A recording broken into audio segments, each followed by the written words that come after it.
Hello. My presentation today is over the Old Testament theologian by the name of George Ernest Wright. Up in the top left corner, you'll see a picture of...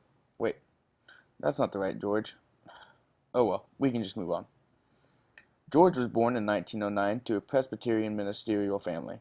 He got his first degree at the College of Worcester in 1931 and went on for his master's at McCormick Theological Seminary in 1934. That very same year, he had his first hands-on archaeological experience at Bethel. 4 years later, he became the field secretary of ASOR, the American Schools of Oriental Research, and would start the magazine called the Biblical Archaeology. From 1939 to 1959, he taught Hebrew at McCormick Theological Seminary. Now, if you look once again to the top left corner, well, you'll see another wrong picture of George.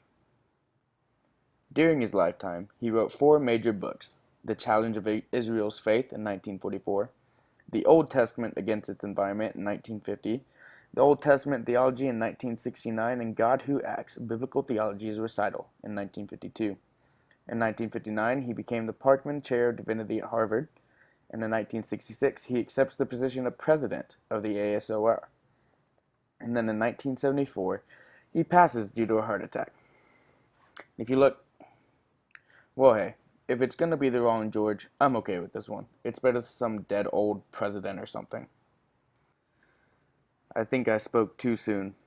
I don't ever think we will see the real George.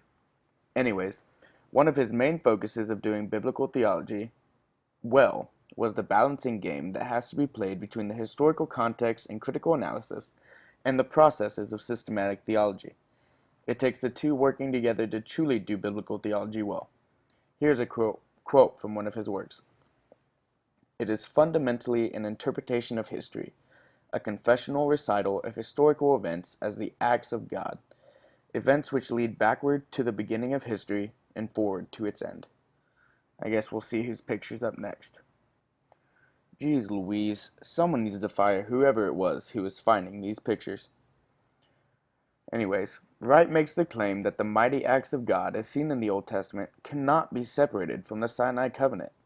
In short, he says that theology is people's attempt at conceptualizing the traditions in a way that makes sense to their current time period and culture. This guy's name isn't even George. His name is Brendan. This guy is simply pretending to be a George. This is absolutely ridiculous. The final topic I want to talk about is his view of God the warrior. People have tried to pick and choose throughout the years what scriptures they want to follow. This is the case when we look at the scriptures involving violence and war in the Old Testament. He states that God is the actor in the violence. He explicitly asks humans to stay out of it throughout scriptures. If God is the ruler, then he would want to maintain order.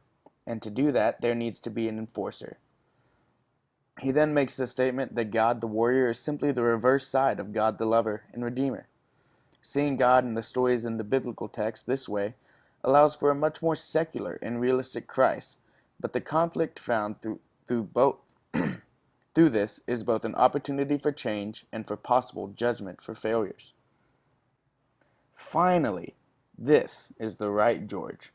Thank you for your time.